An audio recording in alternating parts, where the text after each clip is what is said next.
Deuteronômio, capítulo 21. Os casos de homicídio não desvendado.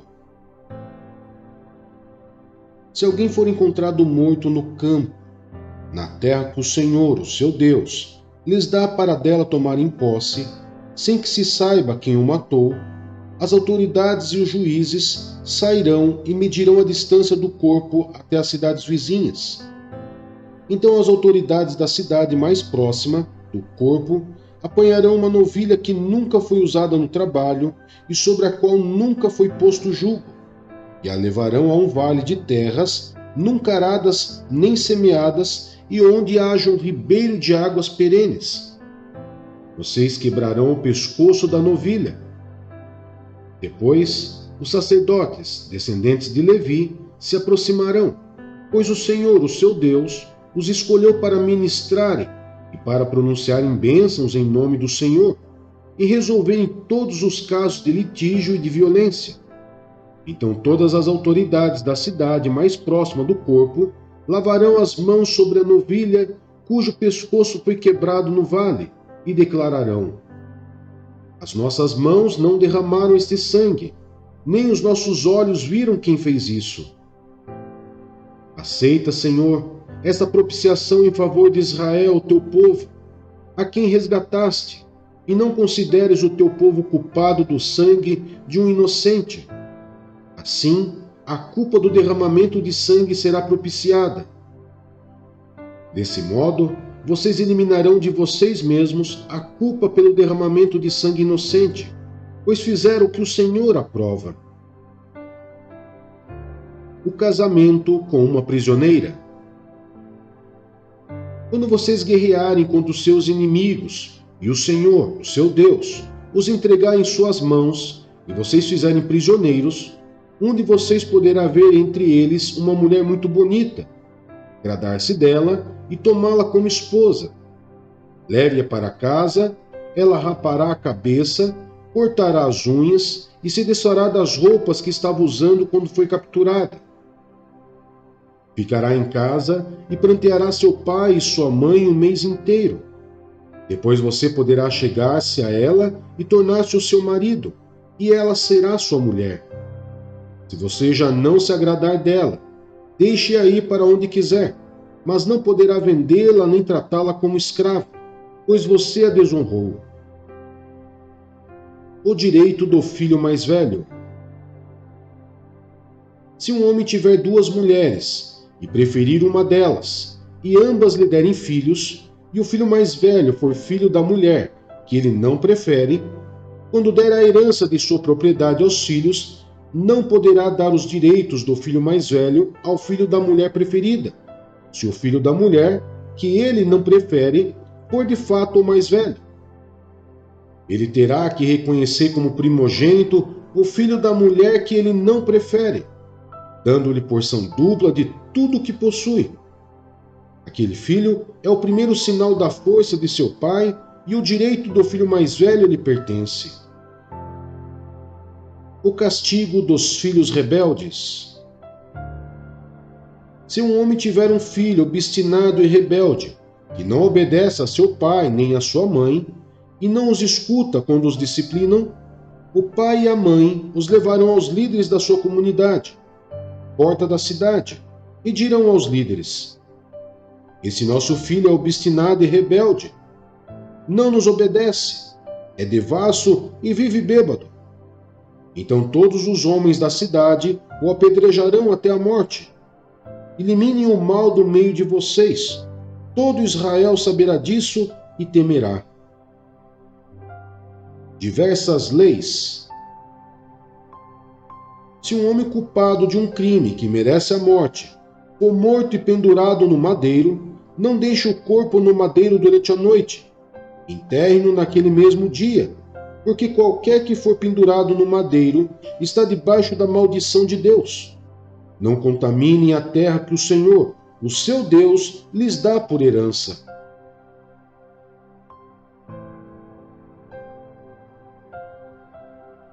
Salmos 108. Meu coração está firme, ó Deus. Cantarei e louvarei, ó glória minha. Acordem harpa e lira, despertarei a alvorada. Eu te darei graças, ó Senhor, entre os povos. Cantarei louvores entre as nações, porque o teu amor leal se eleva muito acima dos céus. Tua fidelidade alcança as nuvens. Seja exaltado, ó Deus, acima dos céus. Estenda-se a tua glória sobre toda a terra. Salva-nos com a tua mão direita e responde-nos, para que sejam libertos aqueles a quem amas. No santuário Deus falou: no meu triunfo dividirei Siquém e repartirei o vale de Sucote. Gileade me pertence, e Manassés também.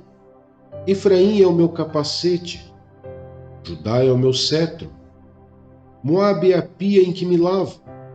Em Edom atiro a minha sandália. Sobre a Filistia dou meu brado de vitória. Quem me levará à cidade fortificada? Quem me guiará a Edom? Não foste tu, ó Deus, que nos rejeitaste e deixaste de sair com os nossos exércitos? Dá-nos ajuda contra os adversários, pois inútil é o socorro do homem. Com Deus conquistaremos a vitória, e Ele pisará os nossos adversários.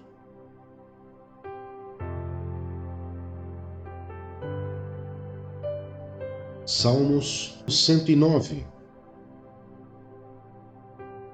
Ó Deus, a quem louvo, não fiques indiferente, pois homens ímpios e falsos dizem calúnias contra mim e falam mentiras a meu respeito. Eles me cercaram com palavras carregadas de ódio, atacaram-me sem motivo. Em troca da minha amizade, eles me acusam, mas eu permaneço em oração. Retribuem-me o bem com o mal, e a minha amizade com ódio. Designe-se um ímpio para ser o seu oponente, à sua direita esteja um acusador. Seja declarado culpado no julgamento, e que até a sua oração seja considerada pecado. Seja a sua vida curta, e outro ocupe o seu lugar. Fiquem órfãos os seus filhos e a sua esposa viúva. Vivam os seus filhos vagando como mendigos e saiam rebuscando o pão longe de suas casas em ruínas. E um credor se aposse de todos os seus bens e estranhos saqueiem o fruto do seu trabalho. E ninguém o trate com bondade, nem tenha misericórdia dos seus filhos órfãos. Sejam exterminados os seus descendentes e desapareçam os seus nomes na geração seguinte. Que o Senhor se lembre da iniquidade dos seus antepassados e não se apague o pecado de sua mãe. Estejam seus pecados sempre perante o Senhor, e na terra ninguém jamais se lembre da sua família. Pois ele jamais pensou em praticar um ato de bondade, mas perseguiu até a morte o pobre, o necessitado e o de coração partido. Ele gostava de amaldiçoar. Venha sobre ele a maldição. Não tinha prazer em abençoar. Afaste-se dele a bênção. Ele vestia a maldição como uma roupa. Entre ela em seu corpo como água, e em seus ossos como óleo. Envolva-o com um manto, e aperte-o sempre como um cinto. Assim retribua o Senhor aos meus acusadores, aos que me caluniam. Mas tu, soberano Senhor, intervém em meu favor por causa do teu nome. Livra-me, pois é sublime o teu amor leal. Sou pobre e necessitado, e no íntimo o meu coração está abatido. Vou definhando como a sombra vespertina, para longe sou lançado como um gafanhoto. De tanto jejuar, os meus joelhos fraquejam, e o meu corpo definha de magreza. Sou objeto de zombaria para os meus acusadores. Logo que me veem, meneiam a cabeça. Socorro, Senhor, meu Deus, salva-me pelo teu amor leal. Que eles reconheçam que foi a tua mão, que foste tu, Senhor, que o fizeste. Eles podem amaldiçoar, tu, porém, me abençoas. Quando atacarem, serão humilhados, mas o teu servo se alegrará. Sejam os meus acusadores vestidos de desonra, que a vergonha os cubra como um manto. Em alta voz, darei muitas graças ao Senhor. No meio da assembleia eu o louvarei, pois ele se põe ao lado do pobre para salvá-lo daqueles que o condenam.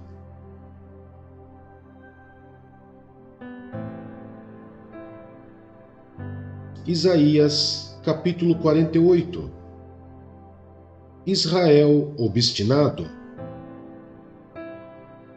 Escute isto, ó comunidade de Jacó, vocês que são chamados pelo nome de Israel e vêm da linhagem de Judá, vocês que fazem juramentos pelo nome do Senhor e invocam o Deus de Israel, mas não em verdade ou retidão, vocês que chamam a si mesmos cidadãos da cidade santa e dizem confiar no Deus de Israel. O Senhor dos exércitos é o seu nome. Eu predisse há muito as coisas passadas, minha boca as anunciou, e eu as fiz conhecidas. Então repentinamente agi, e elas aconteceram. Pois eu sabia quão obstinado você era.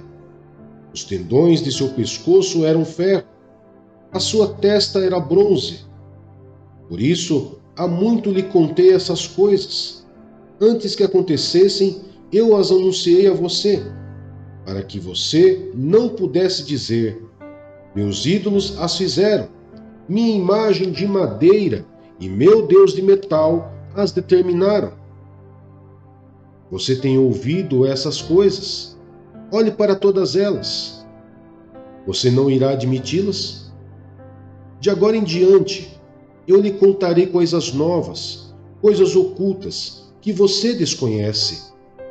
Elas foram criadas agora, e não há muito tempo. Você nunca as conheceu antes. Por isso, você não pode dizer: sim, eu a conhecia. Você não tinha conhecimento, nem entendimento. Desde a antiguidade o seu ouvido tem se fechado. Sei quão traiçoeiro você é. Desde o nascimento você foi chamado rebelde. Por amor do meu próprio nome, eu adio a minha ira. Por amor de meu louvor, eu a contive, para que você não fosse eliminado. Veja, eu refinei você, embora não como prata, eu provei na fornalha da aflição. Por amor de mim mesmo, eu faço isso. Como posso permitir que eu mesmo seja defamado? Não darei minha glória a nenhum outro. A libertação de Israel. Escute-me, ó Jacó, Israel, a quem chamei. Eu sou sempre o mesmo, eu sou o primeiro e sou o último. Minha própria mão lançou os alicerces da terra, e a minha mão direita estendeu os céus. Quando eu os convoco, todos juntos se põem em pé. Reúnam-se todos vocês e escutem. Qual dos ídolos predisse essas coisas? O amado do Senhor cumprirá seu propósito contra a Babilônia. Seu braço será contra os babilônios. Eu mesmo falei. Sim, eu o chamei. Eu o trarei e ele será bem-sucedido em sua missão. Aproximem-se de mim e escutem isto. Desde o primeiro anúncio, não falei secretamente. Na hora em que acontecer, estarei ali. E agora o soberano Senhor me enviou com seu Espírito. Assim diz o Senhor, o seu Redentor, o Santo de Israel. Eu sou o Senhor, o seu Deus, e lhe ensino o que é melhor para você, e o dirijo no caminho em que você deve ir. Se tão somente você tivesse prestado atenção às minhas ordens, sua paz seria como um rio, sua retidão como as ondas do mar. Seus descendentes seriam como areia, seus filhos como seus inúmeros grãos. O nome deles jamais seria eliminado nem destruído de diante de mim. Deixem a Babilônia, fujam do meio dos babilônios. Anunciem isso com gritos de alegria e proclamem-no. Enviem-no aos confins da terra. Digam: o Senhor resgatou seu servo Jacó. Não tiveram sede quando ele os conduziu através dos desertos. Ele fez água fluir da rocha para eles. Fendeu a rocha e a água jorrou. Não há paz alguma para os ímpios, diz o Senhor.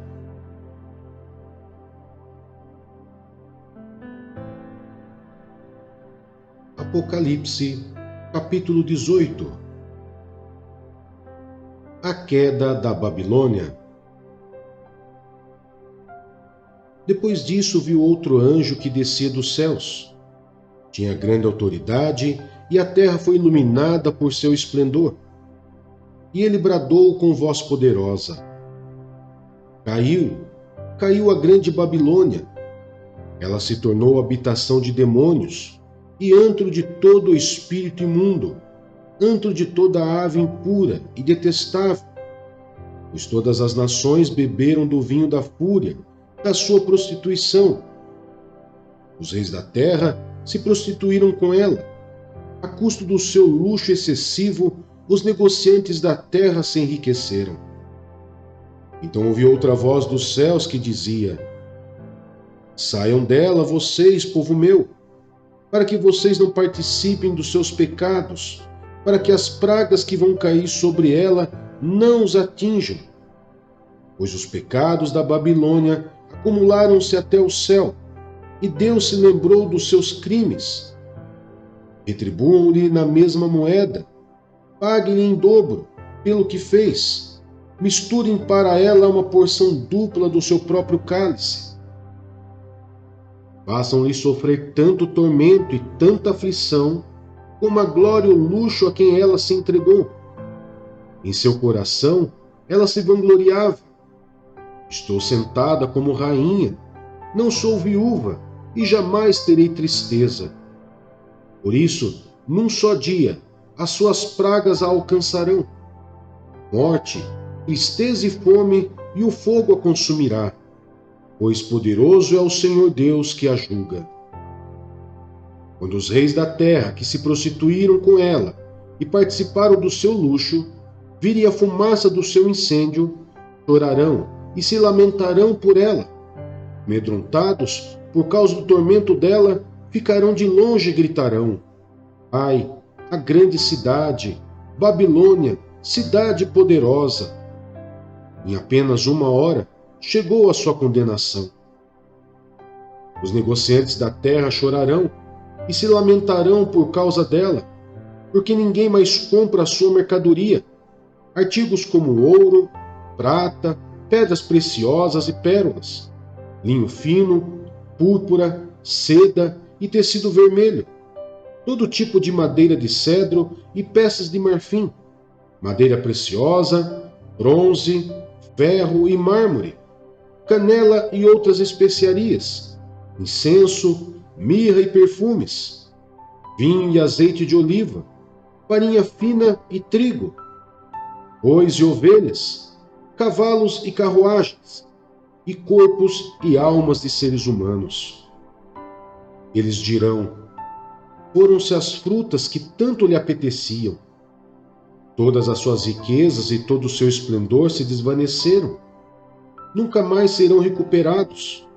Os negociantes dessas coisas, que enriqueceram à custa dela, ficarão de longe, amedrontados com o tormento dela, e chorarão e se lamentarão, gritando: ai, a grande cidade, vestida de linho fino, de roupas de púrpura e vestes vermelhas, adornada de ouro, pedras preciosas e pérolas. Em apenas 1 hora, tamanha riqueza foi arruinada. Todos os pilotos, todos os passageiros e marinheiros dos navios e todos os que ganham a vida no mar ficarão de longe. Ao verem a fumaça do incêndio dela, exclamarão: que outra cidade jamais se igualou a esta grande cidade? Lançarão pó sobre a cabeça e, lamentando-se e chorando, gritarão: ai, a grande cidade! Graças à sua riqueza, nela prosperaram todos os que tinham navios no mar. Em apenas uma hora ela ficou em ruínas. Celebrem o que se deu com ela, ó céus. Celebrem, ó santos apóstolos e profetas. Deus a julgou, retribuindo-lhe o que ela fez a vocês. Então um anjo poderoso levantou uma pedra do tamanho de uma grande pedra de moinho, lançou-a ao mar e disse: com igual violência será lançada por terra a grande cidade de Babilônia, para nunca mais ser encontrada. Nunca mais se ouvirá em seu meio o som dos arpistas, dos músicos, dos flautistas e dos tocadores de trombeta. Nunca mais se achará dentro de seus muros artífice algum, de qualquer profissão. Nunca mais se ouvirá em seu meio o ruído das pedras de moinho. Nunca mais brilhará dentro de seus muros a luz da candeia. Nunca mais se ouvirá ali a voz do noivo e da noiva. Seus mercadores eram os grandes do mundo. Todas as nações foram seduzidas por suas feitiçarias. Nela foi encontrado sangue de profetas e de santos e de todos os que foram assassinados na terra.